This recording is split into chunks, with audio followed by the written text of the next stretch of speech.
Well, it's very good to be here today. I want to thank, before we begin, Marcus Smith and his team at Thinking Aloud, very generously allowing us to interview a distinguished guest, Wai Chee Dimock, who's the William Lampson Professor of English and American Studies at Yale University, and who is visiting at BYU to talk about a couple different events. One, a discussion about a new article, and another, a work in progress, sort of a discussion with faculty.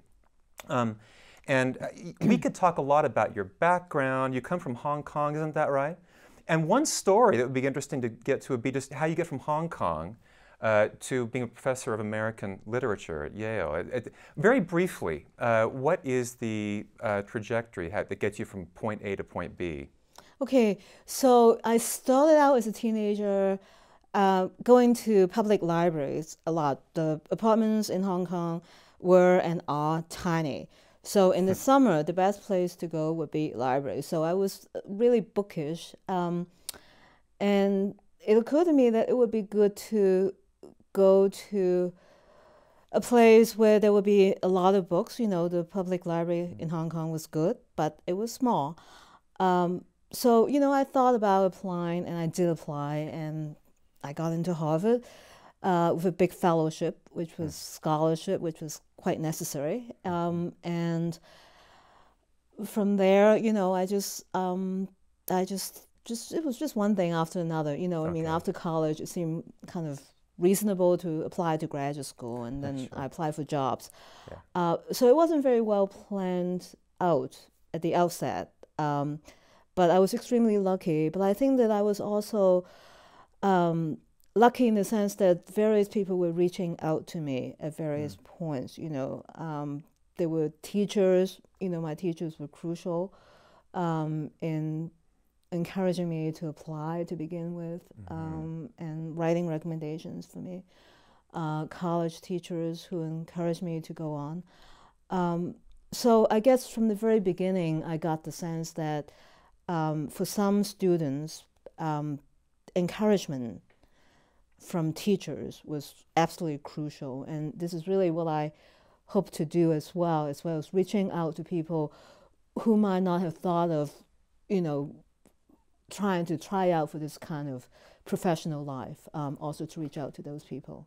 Well, that's wonderful. I have talked to people who have taken classes from you to talk about what an excellent mentor you've been. So you certainly have been successful in that respect. You've also been very influential in the profession of literary studies. I mean, one thing that I love about your work, and I'm not an Americanist, but it's work of big ideas. And I wanted to ask you about one of these big ideas in your work. You published a book a few years ago called Through Other Continents, whose subtitle really captured the critical imagination, American Literature Across Deep Time. And that phrase, deep time, what does that mean, and how do we imagine American literature, you know, going back not hundreds but thousands of years? What does that mean? Well, I think BYU is the perfect place. BYU is surrounded by all these magnificent mountains. Right. This is the perfect place to think about longer time frames that is beyond the biological lifespan of single individuals. So, you know, I mean, of course, in the humanities, it couldn't really be, you know, millions of years, that kind of or astronomical time, you know, it couldn't be really that long. But I think that we do have at our disposal thousands of years of recorded linguistic use. And so my idea is to refer back, you know, to those very earliest records. And it just so happens that living poets and living novelists are also reaching back to the very long time frames and the linguistic records from long time ago. So, you know, one example, and that is really encouraging to me, is the contemporary poet, Pulitzer Prize winning poet Yusuf Kumayaka. He just staged the Mesopotamian epic Gilgamesh. He put it on stage. So, you know, it was performed in Chicago, it was performed in New York City, Boston, New Orleans. And so that for me is the living example of an ancient text being brought to life again. That's great. So it's American literature because it's contemporary. Yeah, no, it's play, contemporary. Yeah. And yet it's based on something much, much deeper, much longer history. And again, how that gets from the ancient world into the modern world, lots of stories built in there too. Yeah. Which raises the question, really, how deep can we go? I'm thinking about other current critics. Mark McGurl at Stanford University has written about geological deep time, and he says that, you know, when we think about the billions of years in the Earth's formation, there's an existential kind of crisis for humans. Like we're here for such a short time that literature takes up those existential questions. Your colleague at Yale, Gary Tomlinson, a musicologist, has written about evolutionary biology, and studying, you know, how humans acquire the capacity for rhythm and music and song and eventually story. How far back productively can we go in deep time, you think, before we really run out of the capacity really to imagine ourselves back that far? Well, I think that language is, in that sense, not the best evidence that we have. Certainly, visual records go back much further, you know, sort of cave paintings, and to some extent music as well, you know, so non-verbal records of human expression go back much further than that. And then I think, in fact, this is a good moment to think about the interconnections between linguistic use and non-linguistic uses. So, you know, I would argue that we in the humanities really need to think a lot more about interconnections from going from literature to the arts, and maybe even to some other human expressions that so far have not been roped into that discussion, such as food, you know, material, use of material resources. Those also go back very far. So, you know, cooking, I would argue, you know, that should really be a food, you know, should really be an important part of the study of literature. Yeah, there's this great Levi-Strauss book, The Raw and the Cooked, you know, and how cooking might actually sort of become a metaphor for things that go back that far. It's very interesting as a thought. Yeah, good. Let me ask you about, you know, that the subtitle of that book, American Literature Across Deep Time, was so very captivating. I'm wondering about the title of the book, Through Other Continents. You know, I've got a colleague in the English department, Brian Roberts, who's interested in archipelagos. Yes. And relation of small off-continental spaces and oceanic spaces to larger land masses. For you, was the idea of the continent central to that project, or were continents a metaphor for talking about other sort of national spaces around the globe? That's a great question. I think I started out simply by thinking about continents as an alternative set of geographical coordinates, you know, that are not just national boundaries. So mostly it was in relation to and in contradistinction from national boundaries. That's how I started out. But now I think that actually I want to take the idea of continents as a kind of a physical geographical formation much more seriously. And in conjunction with that, also think about oceans, you know, that there would have been no continents if there had not been oceans. Right. So the two of them actually are not opposed. In fact, they are part of the same continuum, the same kind of analytic field. Once you start talking about continents, you have to start thinking about oceans and the way the oceans are interconnected. In fact, oceans make a much better case for interconnections because there's really nothing separating the Indian Ocean from the Pacific Ocean, from the Atlantic, really, Mediterranean even. So, you know, it just stands to reason that there would have been all kinds of exchanges going through those oceans. That's a great point. I remember years ago talking to an historian, a Scottish historian, talking about, you know, lowland Scotland into highland Scotland, which gets, you know, from sort of flat, fertile territory to very mountainous terrain. And his point was always that oceans don't divide, oceans connect. It was easier to travel across oceans than it was across land for many thousands of years. Absolutely. Yeah, which speaks to that point. Yeah. So, I mean, I think that also a lot of major religions really take on a different meaning. I mean, I think that right now, you know, just one, you know, Islam, for instance, when you think about that, it's you know, I think that right now it has basically as a kind of a negative connotation, you know, in the minds of lots of people. But if we start thinking about Islam in a longer time frame and also within the oceanic context. Actually, Islamic scholars were responsible for preserving Aristotle, for preserving all the ancient Greek texts when they would have been destroyed elsewhere. They were translated into Arabic, and that's how they were preserved. And they were also great sea travelers. So they were responsible for spreading human civilization all over the globe. And so if we think about Islam in that long civilizational perspective as opposed to narrowly theological perspective, we have a totally different sense of Islam. That's fascinating. That really is. Let me ask you, speaking about sort of ancient civilizations and ancient literary forms, you've become very interested in epic. Yes. Well, I don't know for how, maybe this goes back a long, long time, but certainly you've written about it in recent years. Last year we had Ursula Heise of UCLA out, and she's doing interesting things with biodiversity databases as a new species of epic. Absolutely. Why do you think there is so much new attention to the epic, or what draws you to the epic as a literary form? Well, I mean, I think the epic is a great instance of exactly the kind of biodiversity that Ursula is talking about, you know, in terms of literature.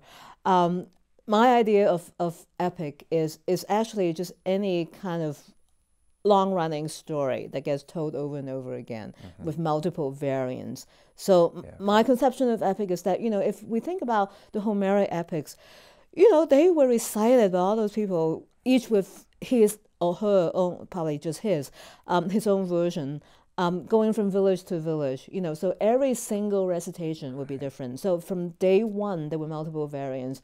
And now, you know, you have Margaret Atwood telling her own story from Penelope's point of view, the maid's point of view. Good. I mean, it's just really, it just never stops. So it is a genre that, you know, that first of all diversifies in unpredictable ways, in ways that quite often go against the original.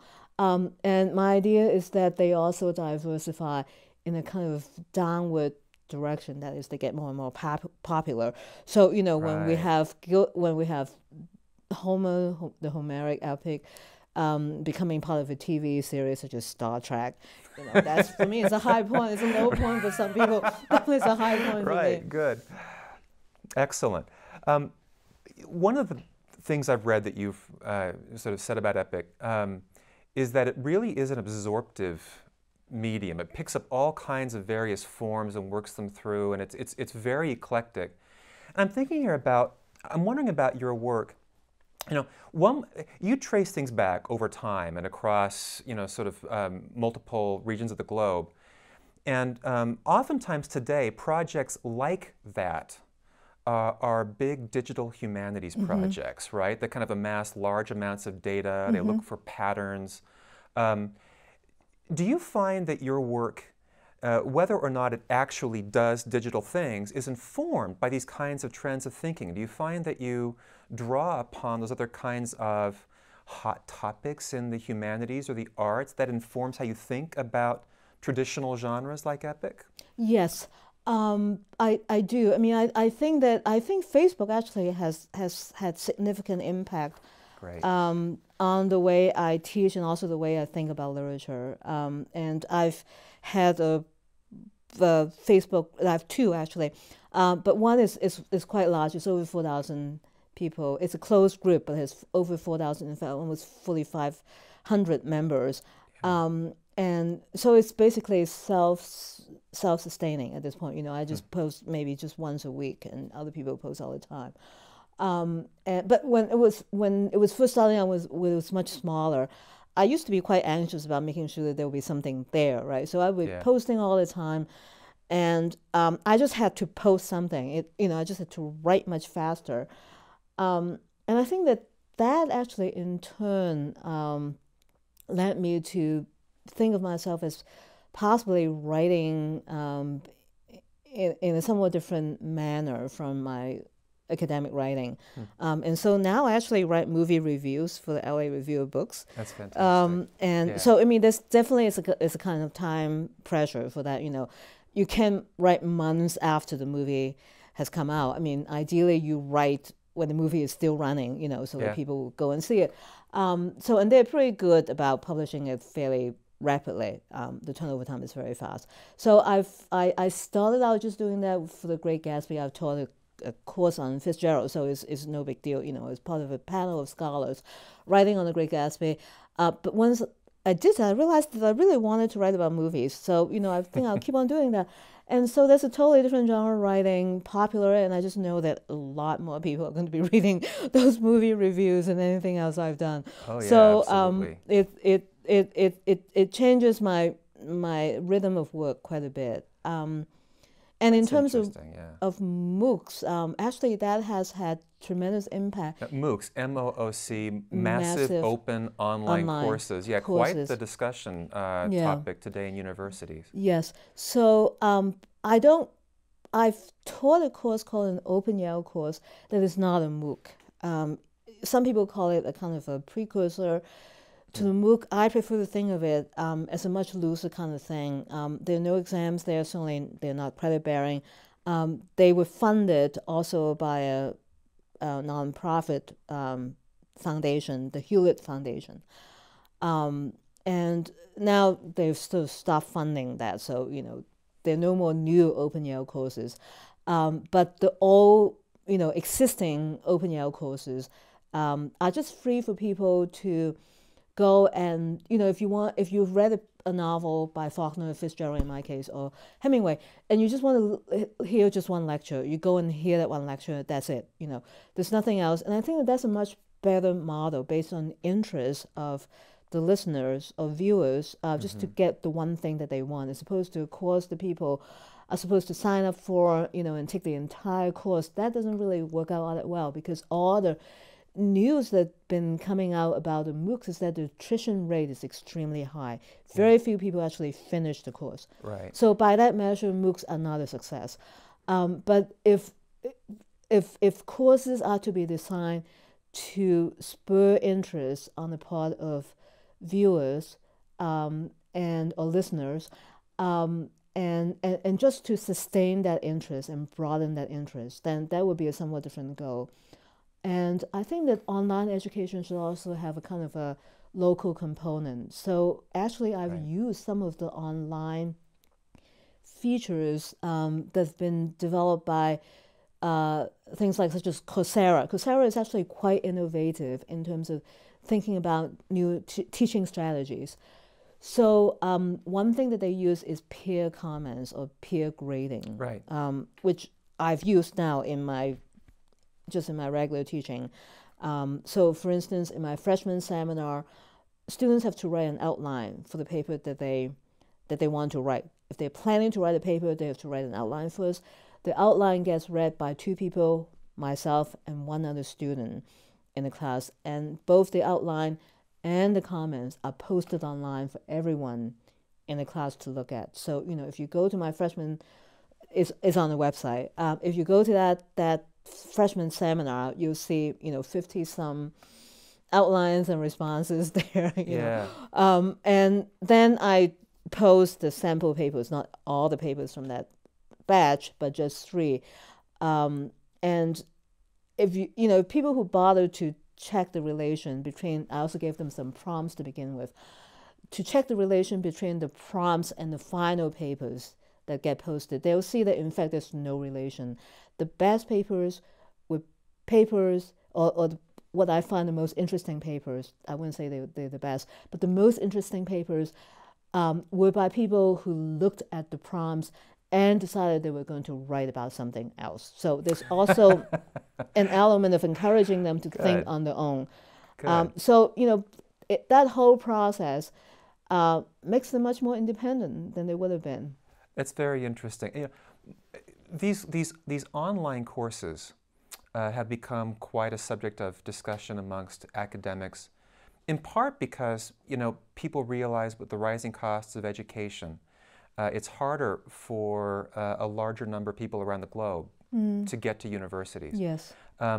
What do you think the obligation is of scholars to engage larger communities outside of their own institutions? I mean, is that something I know you've done a lot of work in the public humanities, movie reviews to MOOCs, right? That would be its own kind of interview, actually, or course or maybe an essay title.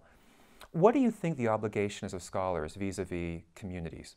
I think that we should really work harder in that direction. You know, it is good to be responsible to our students within the classroom, but I think that we should also, at this point, we should also think of the classroom in a much broader sense. There are people who've paid the tuition, and so who are enrolled in our classes, and we certainly have an obligation, scholars have an obligation towards those people who are actually enrolled. But then there are other people who would have wanted to enroll who don't have the resources or the time, or who are just too far away, you know, to be in the actual classroom. And I think that we have an obligation towards them as well.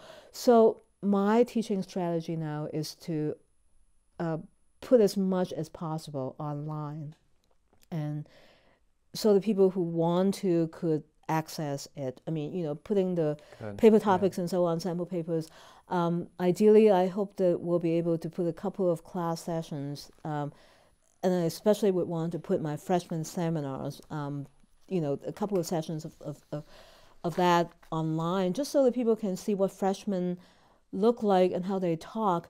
And I would say the American classroom is a relatively democratic place. You know, anyone who wants to talk can.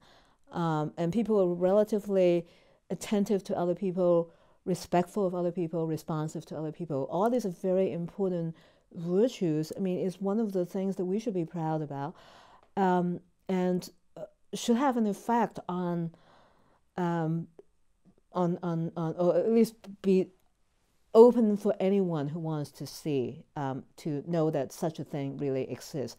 That there's no reason why, you know, that expression should not be more open in other contexts. Yeah, sure. You know, so I think the classroom, you know, the kind of discussion that is possible in the classroom, quite often because it's just to talk about a work of literature, and therefore, you know, it's not kind of high policy or critical, you know, it's any kind of critical foreign policy issue. It's not to discuss those issues, but because to talk about a work of literature, people are freer.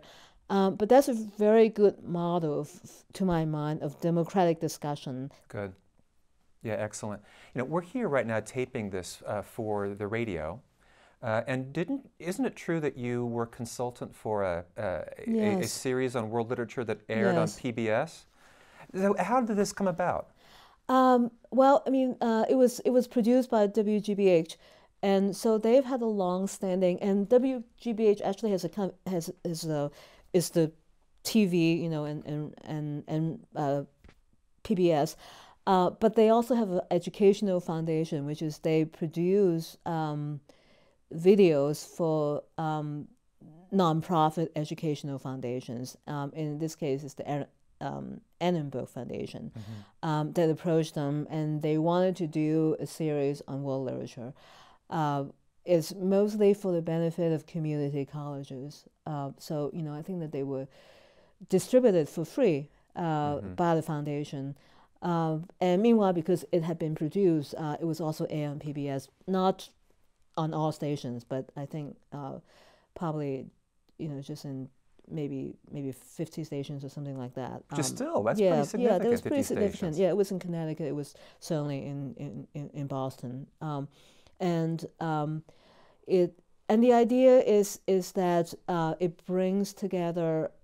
I love the idea is to bring together academic and non-academic people. So you know, the strong emphasis is actually on performers, dancers who would interpret, you know, Gilgamesh in a particular way. Or Actor Gilgamesh, yes. Yeah, no, that was a wonderful program. Yep. Our poets talking about, you know, how they would go back to, you know, to other poets and respond to those. Or let me try to think. And a lot of staging going on as well. So in that case, it really suggests a different way in which the university could see itself as part of a larger community. Yes, good. Wonderful. We have about 2 minutes left. So as we kind of wrap up here, What are some things happening right now in the world of literary studies that you think are most exciting, most interesting? I mean, if you were talking to an audience about things happening in the university or in culture that suggest interesting new directions of thought, what are those? Well, I mean, I think that one thing, just to go back to food and literature, I think that a lot more could be done with that. I have colleagues who will be very happy to hear that. A few of them have actually written books and Yeah. articles about food. Yeah. Folklorists. Folklore, right. So, I mean, it has so many, just to take that as one example, there's so many different directions we could go. One is a kind of anthropological, folkloric approach. So taking in a much broader range of cultures than we tend to do at the moment. Yes. Literate as well as non-literate. That would be a scholarly way to think about this. Another is in the direction of public humanities. I've been thinking, and in fact it was the idea of students, to have a kind of a food truck festival in That's New a Haven. great, Yeah, what a fun idea. Because there's so many food trucks and they're Yeah. all ethnic, food. I mean, we have That's a great idea. right, Mexican food, Yeah. all kinds. I mean, food trucks are an important feature of New Haven. We could have that in conjunction with a class. I have a class called American Literature in the World. And I would love to have, some kind of food truck festival as the concluding event of also of an annual graduate conference as well. So that would be another way, is to reach out to your local community, to the city, and Good. bring the entire city, just an occasion to celebrate, what people already know about the city, but just to highlight that one feature. That's a great idea. And I think that, once we have, a kind of food or food truck festival, then there's got to be music in there, right? So that would be one kind of a natural place where the performing arts and the more academic humanities can come and mingle, and really draw strength from each other. In terms of food, another dimension that I would want to just to call attention to is the relation food is related to public health. And so I think that is a very interesting new trend in something called medical humanities. Is that medical schools apparently are paying attention much more to the power of narratives. So a lot of medical schools actually have that as a kind of a component, that they have the lecture series, they have the readings, actually, with novelists coming and doing the readings, they have classes on narratives. The idea, I think, partly is to get doctors to pay attention to the stories the patients are telling. So, first of all, it's much more of a kind of bi-directional approach. It's not just the doctors giving advice to, medical advice to the patients, but the patients actually have something to tell the doctors as well, that I live my life in a certain way. Right. And quite possibly, the symptoms are related to the way I live my life. So that would be really a kind of a low-tech, but absolutely crucial kind of information that really should be feeding into the system that right now I'm not sure is really is being highlighted to the extent that it should. So there's that kind of a patient narrative component. But I think that beyond that, medical schools, schools of public health can do so much to encourage literacy in the rest of the world, both medical literacy, but also just general literacy. And I'm convinced that the best way to do it is actually by asking people to read or to tell stories together. It's the low-tech aspect of it that, for me, low-cost, low-tech aspect of it that makes literature so vital. That anything that's dependent on complicated equipment can only go so far. Good. That's the genius of it, really. In a high-tech world, we need low-tech solutions. It's Exactly. it's a great way to end, great note to end on. Thank you so much. It's a real pleasure to have Wai Chee Dimock here at BYU. Thank you for taking time to sit down for the interview. Thank you so much, Matt, and thank you to the team here. It's just been a great pleasure to be part of this. Thank you.